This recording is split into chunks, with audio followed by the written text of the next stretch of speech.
Hello everyone. आज का topic रहेगा आप लोगों का परसेंटेज पार्ट नंबर 6, प्रतिशत भाग नंबर 6 हम लोग यहाँ पे डिस्कस करेंगे।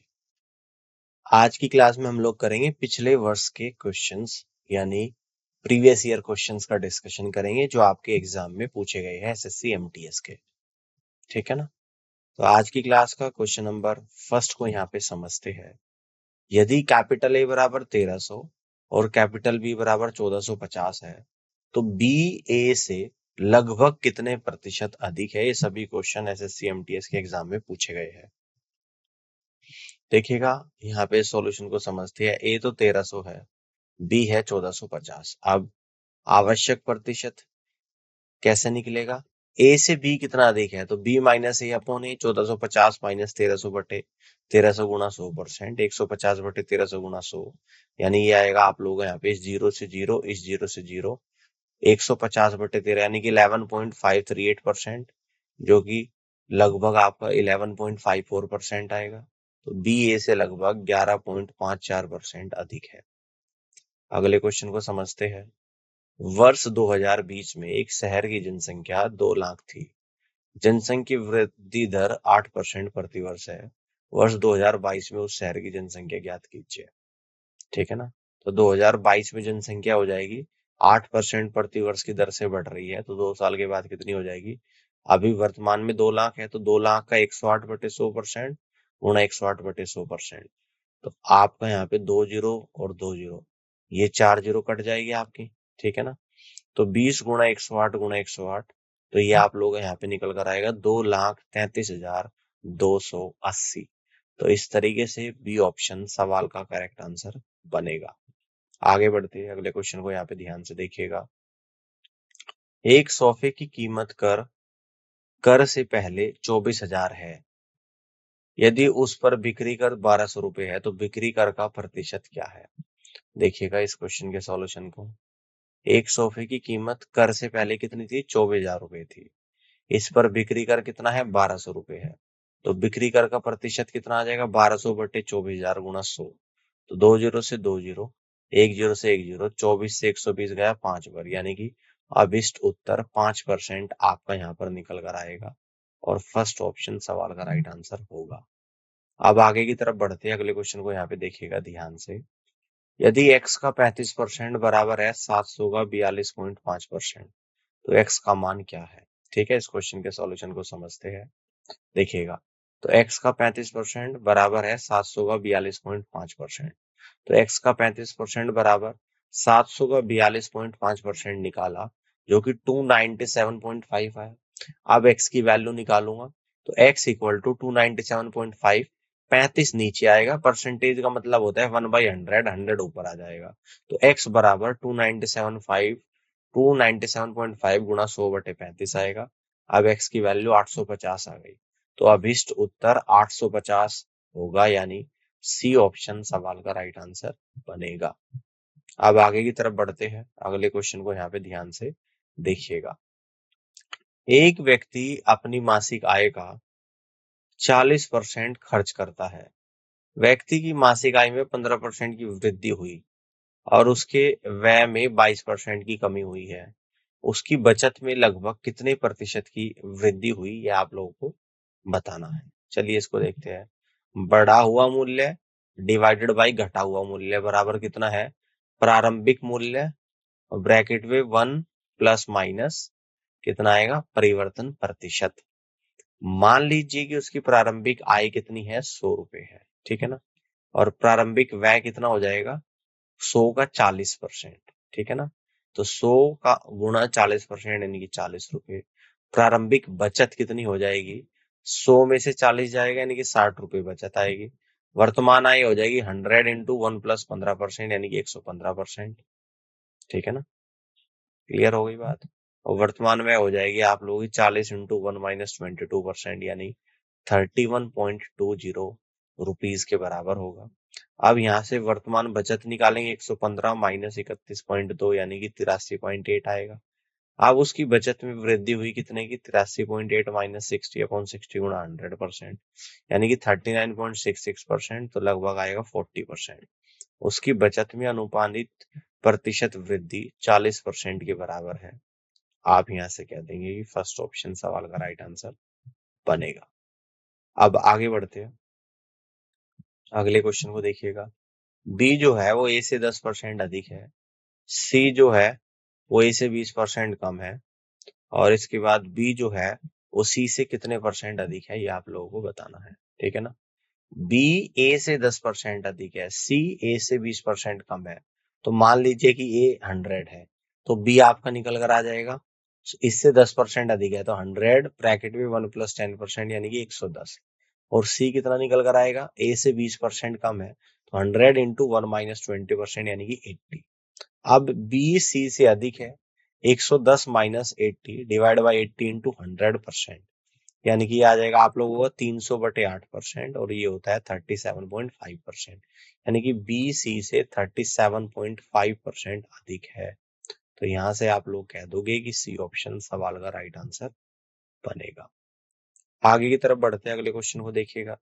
डीजल की कीमत हर साल 5% बढ़ जाती है। यदि डीजल की वर्तमान कीमत 80 रुपए प्रति लीटर है, तो 2 साल के बाद डीजल की कीमत प्रति लीटर क्या होगी, ये आप लोगों को बताना है। ठीक है ना। डीजल की कीमत हर साल 5% बढ़ जाती है। डीजल की मौजूदा कीमत 80 रुपए प्रति लीटर है, तो प्रश्न के अनुसार 2 साल के बाद डीजल की कीमत हो जाएगी 80 पे 105% बढ़ रही, 80 का 105%, और फिर अगले साल फिर 105% बढ़ रही, तो फिर से 105%, यानी कि 80 × 105% × 105%। तो 80 × 105% होता है 84। 84 × 105% करेंगे तो 88.2 रुपीज निकल कर आएगा। तो 2 साल के बाद प्रति लीटर डीजल की कीमत 88.2 रुपीज हो जाएगी, और इस तरीके से आप यहां से कह दोगे कि डी ऑप्शन सवाल का राइट आंसर बनेगा। अब आगे की तरफ बढ़ते हैं, अगले क्वेश्चन को देखिएगा। एस के 20% का 15% बराबर 126 है, तो एस का मान क्या है। देखिएगा, एस के 20% का 15% 126 है, तो एस गुणा 20% 20/100 गुणा 15% 15/100 गुणा 15/100 इक्वल टू 126। तो एस इक्वल टू 126 गुणा 100 गुणा 100/20 गुणा 15। तो यहाँ से हम लोग सॉल्व करेंगे। 20 से 100 5 बार, 5 से 15 3 बार, 3 से 126 42 बार, 42 गुणा 100 यानी कि 4200। तो एस की वैल्यू 4200 आ जाएगी, है ना। तो यहाँ से आप लोग कह दोगे कि फर्स्ट ऑप्शन सवाल का राइट आंसर बनेगा। अब आगे की तरफ बढ़ते हैं, अगले क्वेश्चन को देखिएगा। दिए गए गणितीय कथन में बी का मान ज्ञात कीजिए। 30% का b% का 296 बराबर 40% का 50% का 5% का 1480। ठीक है ना। 30% का 20% का 296 बराबर 40% का 50% का 5% का 1480। 30% 30/100 गुणा 20% 20/100 गुणा 296 इक्वल टू 40% 40/100 गुणा 50% 50/100 गुणा 5% 5/100 गुणा 1480, है ना। तो देखिएगा, यहाँ से सोल्व करेंगे। इस जीरो से आपकी जीरो चली गई, या एक काम करो, ऐसे कट मत करो। 100 से 100, इस 100 से आपका 100 जाएगा। ठीक है। अब 30 गुणा 20 गुणा 296 बराबर 40 गुणा 50 गुणा, देखिएगा 40 गुणा 50, यानी कि यहाँ से जो आप लोगों का निकल कर आएगा, एक जीरो से एक जीरो, 5 से 10 2 बार, तो 40 गुणा 50 गुणा 148/2। तो बी बराबर 40 गुणा 50 148/2 74 होता है, और डिवाइड बाई 30 गुणा 296 यानी कि 50/3 आएगा। तो यहाँ पे जो वैल्यू आएगी 50/3 आएगी, और जी डी ऑप्शन सवाल का राइट आंसर यहाँ पर बनेगा। अब आगे बढ़ते हैं और अगले क्वेश्चन को यहाँ पे समझते हैं। यदि जी का 60% बराबर है एच का 4/5, तो जी एच का लगभग कितने प्रतिशत है, इसको देखते हैं। जी का 60% बराबर एच का 4/5, 60% का मतलब 3/5 होता है, तो जी का 3/5 बराबर एच का 4/5, 5 से 5 गया, 3g equal to 4h, g/h बराबर 4 3 आप लोगों का यहाँ पर आ जाएगा। आवश्यक प्रतिशत कितना आएगा, 4/3 गुणा 100%, यानी 133.33% आएगा। तो अब इस उत्तर 133.33% के बराबर होगा। तो आप यहाँ से कह देंगे बी ऑप्शन सवाल का राइट आंसर बनेगा। अब आगे की तरफ बढ़ते हैं, अगले क्वेश्चन को यहाँ पे देखिएगा। यदि m बराबर 8x है, n बराबर 6x है, तो n m से कितने प्रतिशत कम है। एन जो है एम से कितने परसेंट कम है, एम बराबर 8x, एन बराबर कितना है 6x है। एम और एन का अंतर हो जाएगा 8x माइनस 6x यानी कि 2x। आवश्यक प्रतिशत बराबर 2x अपॉन 8x इंटू 100 यानी कि 1/4 इंटू 100 यानी कि 25%। तो यहाँ से आप लोग कह देंगे कि फर्स्ट ऑप्शन सवाल का राइट आंसर बनेगा। अब आगे बढ़ते हैं, अगले क्वेश्चन को यहाँ पे देखिएगा। एक वर्ग की भुजा में 25% की वृद्धि की जाती है, इसके क्षेत्रफल में कितने प्रतिशत की वृद्धि होगी, आप लोगों को बताना है। वर्ग का क्षेत्रफल इक्वल टू भुजा की पावर 2 वर्ग इकाई होगा। मान लीजिए कि वर्ग की भुजा 1 इकाई है, क्षेत्रफल बराबर भुजा अगर स्मॉल ए माना तो स्मॉल ए स्क्वायर वर्ग इकाई आपका निकल कर आएगा। एक वर्ग की भुजा 25% बढ़ रही है तो नई भुजा हो जाएगी 125a/100 यानी कि 5a/4। तो नया क्षेत्रफल 5a/4 का होल स्क्वायर 25a² 16 है ना। क्षेत्रफल में वृद्धि 25a² माइनस ए स्क्वायर यानी कि 9a² 16 आएगा। क्षेत्रफल में प्रतिशत वृद्धि 9a² 16 और डिवाइड बाई a² इंटू 100 यानी कि 56.25% आएगा। क्षेत्रफल में प्रतिशत वृद्धि 56.25% के बराबर होगी और डी ऑप्शन सवाल का राइट आंसर यहाँ पर बनेगा। अब आगे बढ़ते हैं, अगले क्वेश्चन को यहाँ पे देखिएगा। यदि किसी संख्या का 30% 135 से 15 अधिक है तो उस संख्या का 50% ज्ञात कीजिएगा। किसी संख्या का 30% 135 से 15 अधिक है तो मान लीजिए कि संख्या कैपिटल एन है। प्रश्न के अनुसार एन का 30% इक्वल टू 135 प्लस 15, तो 30% 0.3 एन इक्वल टू 150, एन बराबर 150/0.3 यानी कि एन बराबर 500। तो इसका 50% निकालना, एन का 50% यानी कि 500 का 50%। ठीक है, तो एन का 50% 500 का 50% 250 आएगा। तो उस संख्या का 50% 250 के बराबर होगा और यहाँ से आप लोग कह दोगे डी ऑप्शन सवाल का राइट आंसर बनेगा। अब आगे बढ़ते हैं, अगले क्वेश्चन को यहाँ पे देखिएगा। नेक्स्ट क्वेश्चन आपके सामने 15,250 रुपए की राशि सृंजा, शीतल और चिराग के बीच इस प्रकार विभाजित की जाती है कि सृंजा को शीतल से 40% अधिक और शीतल को चिराग से 40% कम प्राप्त होता है। तो चिराग का हिस्सा क्या है। मान लीजिए कि चिराग को x रुपए मिलते हैं, शीतल को प्राप्त कितना है x इंटू 1 माइनस 40% यानी कि 0.6x। सृंजा को प्राप्त राशि 0.6x इंटू 1 प्लस 40% यानी कि 0.84x। प्रश्न के अनुसार इन सभी को ऐड कर दूंगा, देखिएगा x और प्लस 0.6x और plus 0.84x, x plus 0.6x plus 0.84x equal to 15,250। तो ये आएगा 2.44x इक्वल टू 15,250, x बराबर 15,250 बटे 2.44। तो x की वैल्यू आएगी 6250।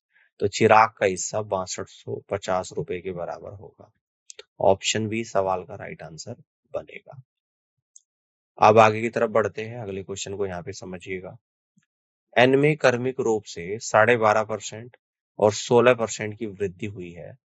यदि एन बराबर 400 है तो वृद्धि का मान क्या है। ठीक है, तो प्रश्न के अनुसार वृद्धि के बाद एन बराबर 12.5% की वृद्धि और 16% की, तो एन बराबर 400 का 12.5% बढ़ रहा है, 400 गुणा 112.5 बटे 100 गुणा 116 बटे 100। तो यहाँ से सॉल्व करेंगे, 400 गुणा 100 से 404 पर 4 गुणा 112.5 450 आएगा गुणा 116 बटे 100, 0 से 0 कटेगा। 45 गुणा 116 बटे 2 522 आएगा। वृद्धि कितनी हो जाएगी, 522 में से 400 माइनस करेंगे तो 122। तो अभिष्ट उत्तर आपका 122 निकल कर आएगा। ऑप्शन डी सवाल का राइट आंसर यहाँ पर बनेगा। अब आगे की तरफ बढ़ते हैं, अगले क्वेश्चन को देखिएगा। यहाँ पे क्या दे रखा, 544 का 25% प्लस 1400 का 38% प्लस 2880 का 60% का मान क्या है। चलिए सॉल्व करते हैं। 544 का 25% प्लस 1400 का 38% प्लस 2880 का 60%। 544 का 25% का मतलब होता है 1/4, 544 का 1/4 136 है। 1400 का 38% होता है 532, 2880 का 60% होता है 1728। सभी को जोड़ देंगे तो 2396 निकल कर यहाँ पर आएगा और ऑप्शन बी सवाल का राइट आंसर बनेगा। तो यहाँ से आप लोग कह सकते हैं कि B is the correct answer of this question. Clear हो गई बात। अब आगे बढ़ते हैं, अगले क्वेश्चन को यहाँ पे ध्यान से देखिएगा।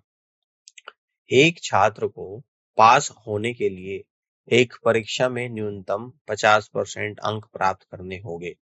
उसने 40% अंक प्राप्त किए और 30 अंकों से अनुत्तीर्ण हो गया। परीक्षा के कुल अंक ज्ञात कीजिए। देखिएगा ध्यान से इस क्वेश्चन के सॉल्यूशन को। किसी भी परीक्षा में उत्तीर्ण होने के लिए छात्र को न्यूनतम 50% अंक प्राप्त करने होंगे। उसने 40% अंक प्राप्त किए और 30 अंकों से अनुत्तीर्ण हो गया। तो क्वेश्चन के अनुसार हम लोग क्या करेंगे, 50% और 40% का डिफरेंस लेंगे और कितने से अनुत्तीर्ण हुआ, 30 से। यानी कि यही तो डिफरेंस है परसेंटेज का, जितने परसेंटेज से वो फेल हो गया। 50% माइनस 40% बराबर 30, 10% बराबर 30, 1% बराबर 3। तो यहाँ से 100% बराबर गएंगे 300, तो कुल संख्या आप लोगों की 300 होगी। तो परीक्षा के कुल अंक आपके 300 होंगे और यहाँ से आप लोग कह दोगे कि सी ऑप्शन सवाल का राइट आंसर बनेगा। ऑल क्लियर है। अब आगे बढ़ते हैं और अगले क्वेश्चन को यहाँ पे समझते हैं। एक कस्बे की जनसंख्या हर साल 5% बढ़ जाती है।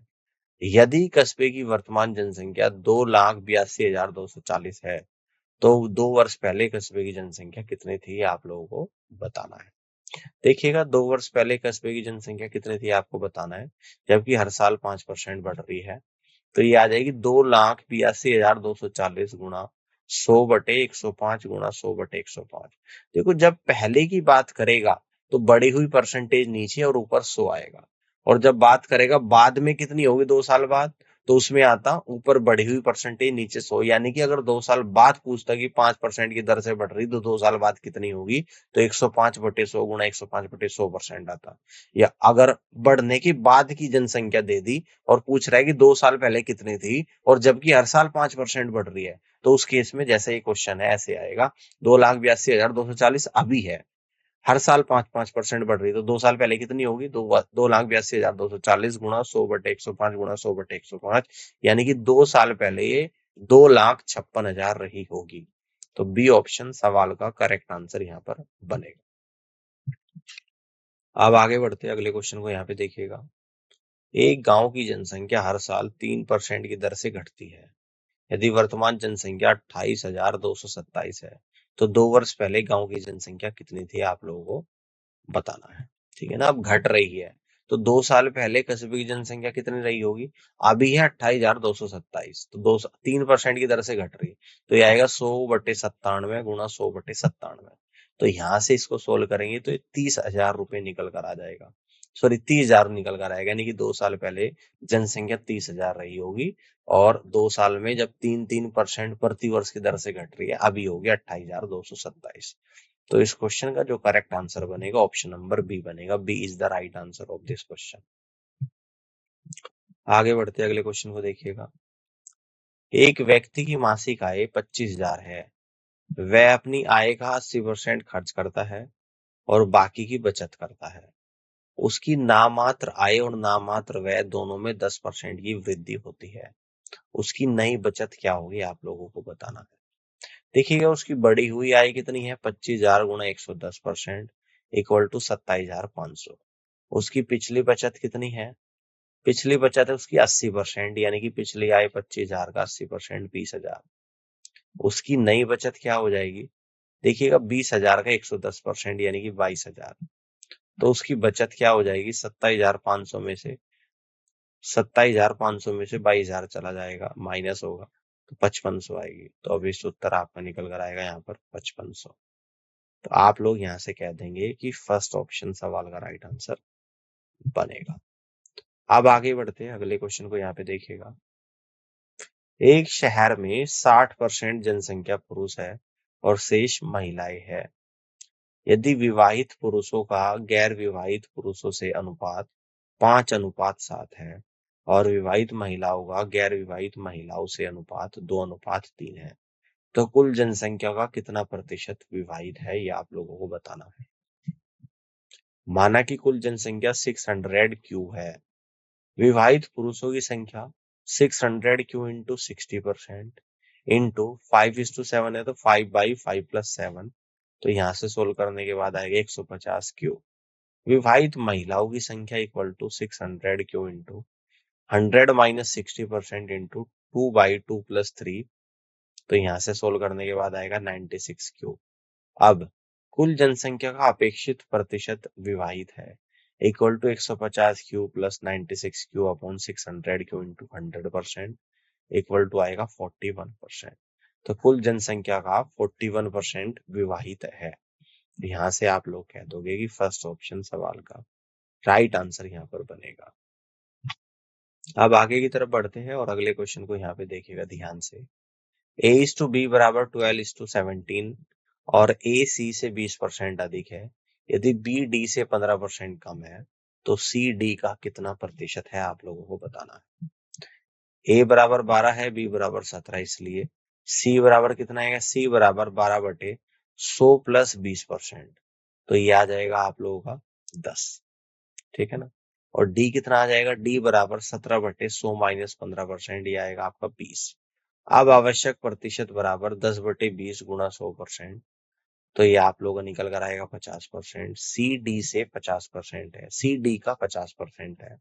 तो ऑप्शन बी सवाल का करेक्ट आंसर यहाँ पर बनेगा। इस तरीके से सवाल को सोल्व कर सकते हैं। अब आगे बढ़ते हैं, अगले क्वेश्चन को देखिएगा।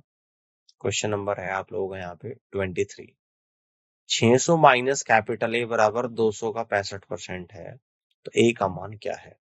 तो यहां से देंगे 600 माइनस कैपिटल ए बराबर 200 का 65%। 600 माइनस ए बराबर 200 का 65% 130। तो ए बराबर 600 माइनस 130 यानी कि 470 होगा, ठीक है। ऑप्शन ए सवाल का राइट आंसर बनेगा। आगे बढ़ते हैं, अगले क्वेश्चन को यहाँ पे देखिएगा ध्यान से।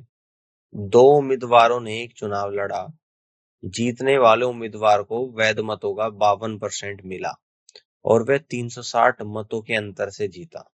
यदि 10% मत अवैध घोषित किए गए तो कुल कितने मत डाले गए, ये आप लोगों को बताना है। देखिएगा, माना कि जो x बराबर क्या है, कुल वैध मत है। विजेता के वोट क्या है, 0.52x है। हारने वाले के वोट कितने हैं, 0.48x है। 0.52x minus 0.48x equal to 360। दोनों का डिफरेंस आएगा 0.04x इक्वल टू 360, यानी कि x बराबर आ जाएगा 9000, जो कि वैध वोट है ना। अब अवैध वोट कितना है, कुल का 10% है।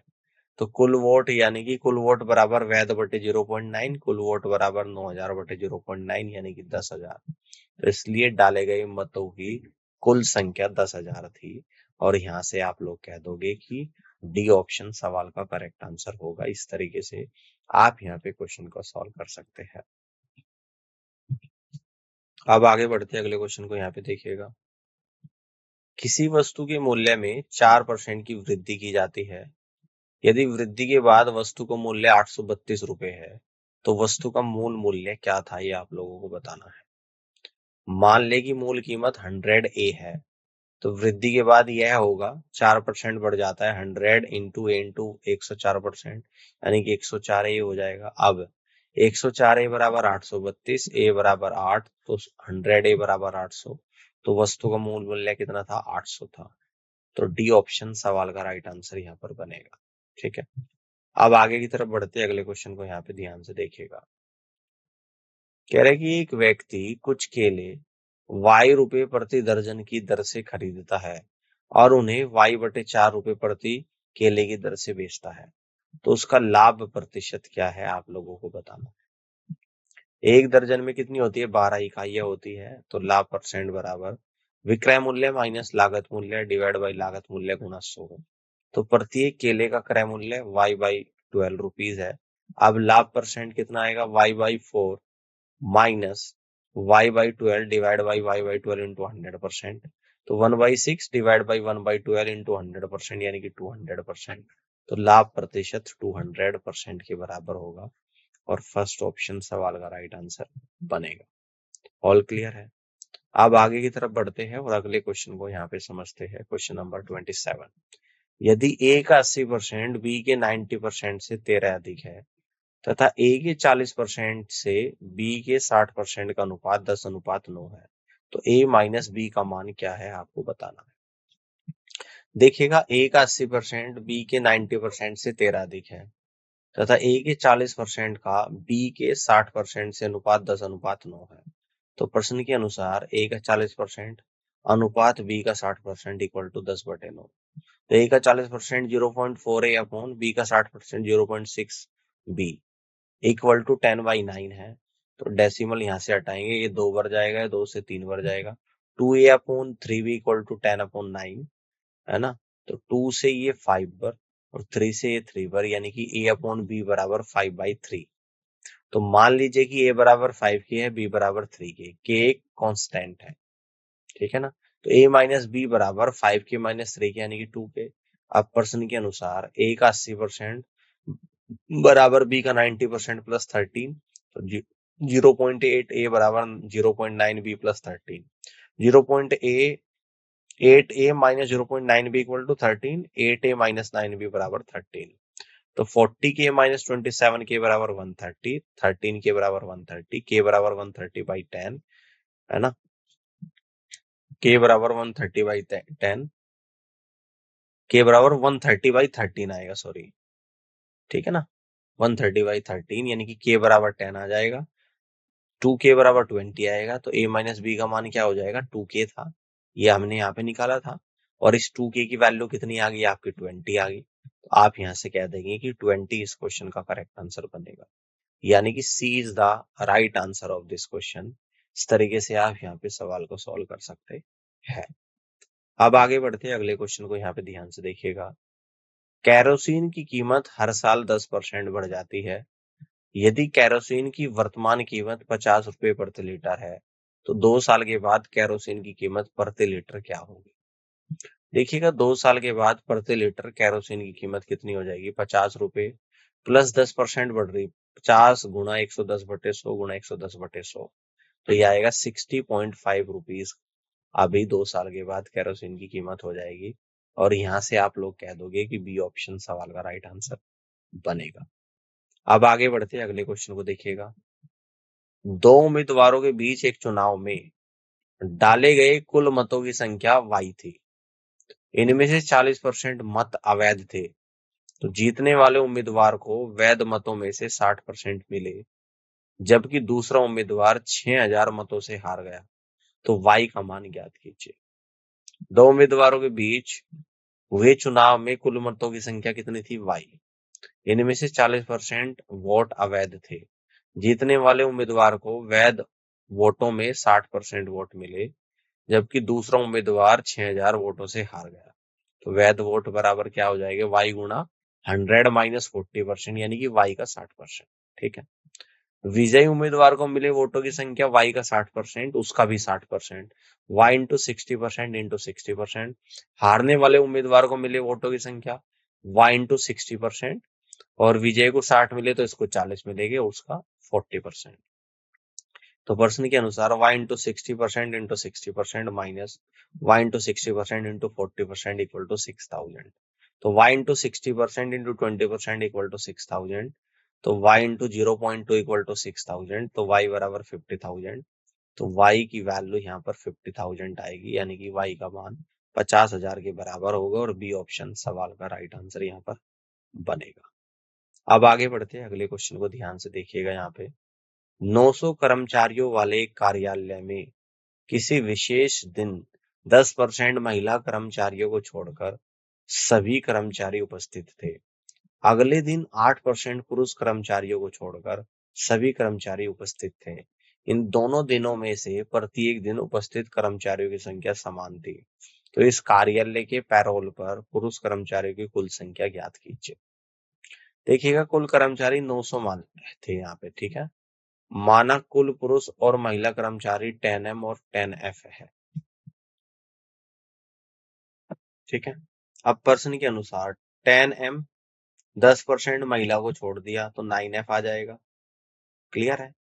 और अगले दिन क्या है, 8% पुरुष को छोड़ दूंगा तो 10 का 8% का मतलब 9.2M आएगा प्लस 10F, यानी ये बात समझ में आ गई। M 4 मेल है, F 4 फीमेल है, यानी कि 10M टोटल पुरुष कर्मचारी 10M थे, 10% महिला अनुपस्थित थी, तो 10f का 10% कम करूंगा 9f आएगा। इक्वल टू किसके बराबर करना है, जब 8% पुरुष अनुपस्थित थे। तो 10m का 8% कम करूंगा 9.2m प्लस सारी महिला आ रही थी 10m, और कह रहा है कि इन दोनों की संख्या एक दूसरे के बराबर थी, बराबर कर दिया। तो यहां से आएगा 0.8m बराबर 1f, m अपॉन f बराबर आएगा आप लोगों का 5/4। अतः पुरुषों की कुल संख्या 900 गुणा 5/9 यानी कि 500 आ जाएगा। ठीक है ना, कितना आ जाएगा, 500 आ जाएगा। अभिष्ट उत्तर 500 है। पुरुष और महिलाओं का अनुपात 5:4 होगा। ठीक है ना, तो यहां से आप लोग कह दोगे, है ना, तो अभिष्ट उत्तर क्या हो जाएगा आप लोगों का, अभिष्ट उत्तर 500 हो जाएगा। ये लाइन गलत है यहाँ पे, अभिष्ट उत्तर 500 हो जाएगा। क्लियर है बात? ठीक है ना, ये बात यहाँ तक समझ में आ रही है? देखो इस बात को आप लोग यहाँ पे ऐसे लिखना, ये यहाँ पे आएगी लाइन, ठीक है ना, जैसे ये दिख रहा है, ये लाइन ऊपर आ जाएगी आप लोगों की, तो अभिष्ट उत्तर 500 होगा, और 500 इस क्वेश्चन का करेक्ट आंसर बनेगा, जो कि ऑप्शन नंबर डी में दे रखा है, और आप यहाँ से कह देंगे कि डी ऑप्शन सवाल का राइट आंसर होगा। ठीक है, तो उम्मीद करता हूँ कि आज का सेशन आप लोगों को समझ में आया होगा, और इस पूरी क्लास को देखने के लिए आप सभी का बहुत बहुत धन्यवाद।